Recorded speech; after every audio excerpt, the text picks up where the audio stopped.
السلام علیکم پاکستان۔ رمضان المبارک کی خصوصی نشریات کا پروگرام صفات رب کائنات۔ اللہ تعالیٰ کی صفات بے شمار ہیں، لیکن ان کا خلاصہ اس کے 99 ناموں میں موجود ہے۔ قرآن پاک میں خود اللہ تعالیٰ کا فرمان ہے کہ اس کے سب ہی نام خوبصورت ہیں۔ اس ماہ مبارک میں قرآن پاک کا نزول کا آغاز ہوا۔ اس مہینے میں دنیا بھر کے مسلمان سب سے زیادہ اللہ کا ذکر کرتے ہیں۔ اس پروگرام میں اللہ کے صفاتی ناموں کا ذکر اس کے مختصر معنی اور خصوصیات کے ساتھ کیا جائے گا۔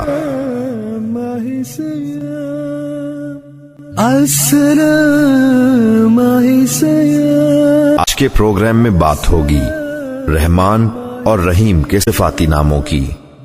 قرآن کی ہر سورت کا آغاز انہی صفات سے ہوتا ہے، یعنی بسم اللہ الرحمن الرحیم سے، سوائے سورہ توبہ کے، لیکن پھر بھی اس کی تعداد قرآن کی سورتوں کے برابر ہے، اور وہ اس طرح کہ سورہ نمل کے درمیان میں بھی بسم اللہ الرحمن الرحیم کا کلمہ آیا ہے۔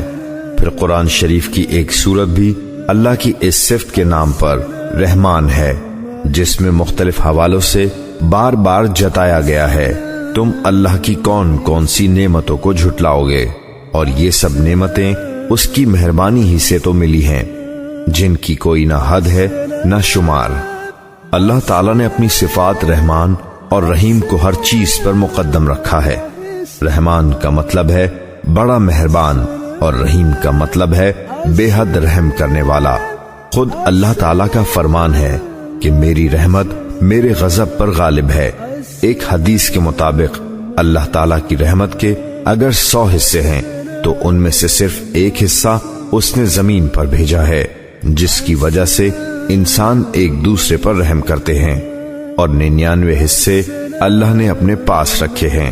اس سے اندازہ ہوتا ہے کہ وہ کتنا رحمان اور رحیم ہے، اور ان صفات کی اہمیت کا اندازہ اس بات سے بھی لگایا جا سکتا ہے کہ صرف قرآن پڑھنے کے لیے ہی نہیں، بلکہ انسان کے ہر کام کے آغاز کے لیے بسم اللہ الرحمن الرحیم پڑھنے کی تاکید کی گئی ہے، اور اس میں برکت رکھی ہے۔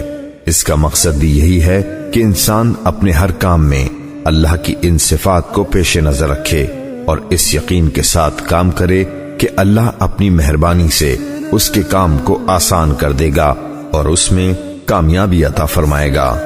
رحمان کی طرح دوسری صفت رحیم کی ہے، یعنی رحم کرنے والا۔ قرآن میں یہ لفظ بھی متعدد بار آیا ہے۔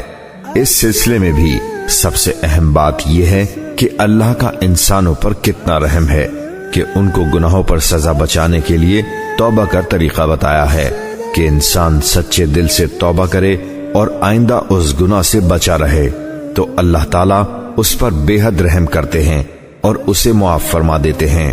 اسی لیے قرآن میں رحیم کا لفظ اکثر غفور کے ساتھ آیا ہے، یعنی غفور الرحیم، جس کا مطلب ہے مغفرت کرنے والا اور رحم کرنے والا۔ گویا مغفرت کرنا بھی رحم کی وجہ سے ہے۔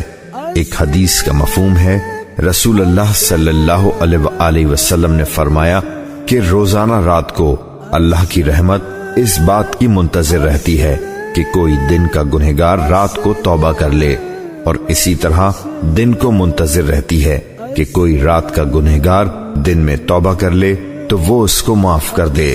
اس سے زیادہ رحم اور کیا ہو سکتا ہے؟